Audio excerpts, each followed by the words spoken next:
esta información puede generar daños? Yo diría A distinto nivel, digo, porque si bien, por ejemplo, tú dices que no afecta quizás la relación de Estados Unidos con algunos países acá en América, sí capaz que entre la impresión que uno tiene hasta entre ahora, ellos. porque son 250.000 y van muy despacios en la lectura, los periodistas es lógico, es que hasta ahora el impacto que está generando Wikileaks es más de perjuicios, de malestares, yo diría emocionales, entre líderes de países emergentes que entre los países emergentes con Estados Unidos. ¿No afecta o no va a afectar, por ejemplo, a Obama, esta filtración? Lo afecta en tanto es una filtración de seguridad que en Estados Unidos alienta el discurso de que los demócratas tienen menos control de los asuntos relacionados con la seguridad nacional, mientras que los republicanos son fuertes y duros y van para adelante e invaden países. ¿Y por En qué? el sentido de una imagen menos dura de autoridad, menos eficiente. Ese podría ser la afectación adentro de Estados Unidos. ¿Y Pero por qué se filtra esta información? ¿Cuáles son los intereses que uno puede llegar a ver atrás? yo realmente no soy Porque digamos que un joven de 22 años, que en principio habría sido el hacker. el que pasó, digamos, la información, accedió durante tantos meses a este tipo de cables confidenciales. Yo realmente no tengo el menor elemento ni tampoco un análisis particular sobre ese punto. No podría dar ni siquiera ofrecer una hipótesis. Lo que uno observa es que el resultado de la información que hasta ahora se conoce no perjudica la relación de Estados Unidos en la mayor parte de estos casos.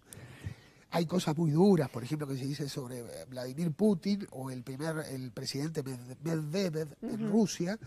Se califica a Rusia de democracia mafiosa, pero la verdad que ese juicio es muy común en Rusia, digamos, y fuera de Rusia. Es decir, no hay grandes novedades.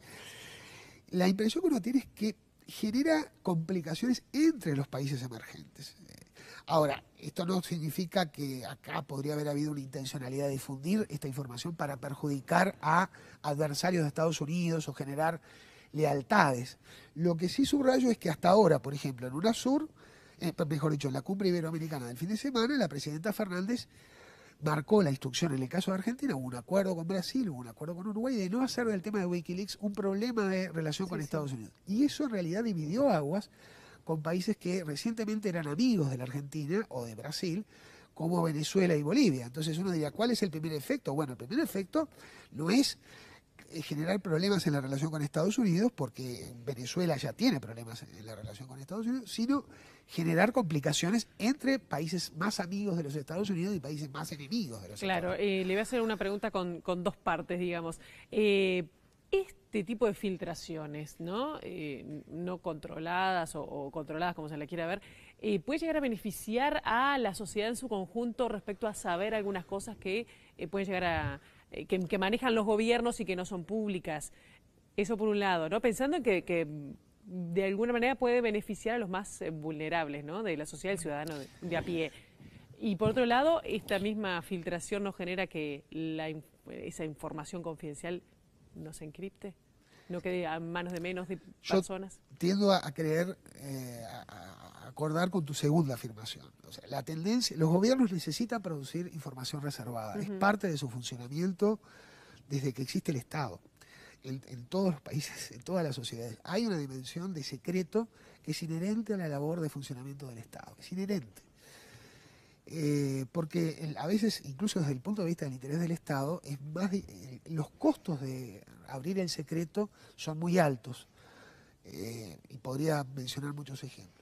Por lo tanto, la tendencia va a ser a encriptar la información y a generar niveles de seguridad cada vez más elevados, sin hablar de la paradoja que señalaba un analista, ahora no recuerdo el nombre, que decía, vamos a terminar, los gobiernos van a terminar como volviendo a la época pre-internet en las comunicaciones, buscando comunicaciones orales, muy encriptadas, muy precodificadas, o como los mensajeros de la antigüedad que se aprendían de memoria un mensaje y solo lo podían repetir ante el receptor y ante nadie más, porque también esta es la época de los micrófonos, esta es la época del audio. Entonces, yo diría que el tema de la tecnología y el poder, a priori, el abrir la tecnología, a priori no garantiza ni más democracia ni menos democracia. A priori, depende de las capacidades de control social que efectivamente se desarrollan cotidianamente dentro de cada sociedad y a nivel global.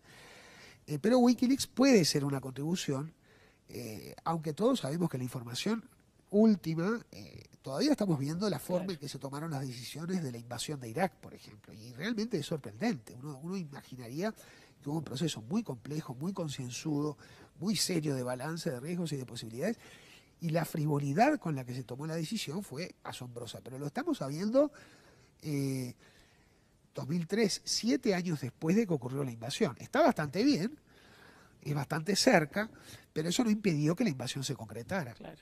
Eduardo León, muchísimas gracias por haber venido aquí con nosotros en Clave Mundial. Gracias a ustedes por la invitación. Y nosotros seguimos una breve pausa y venimos con la UNASUR.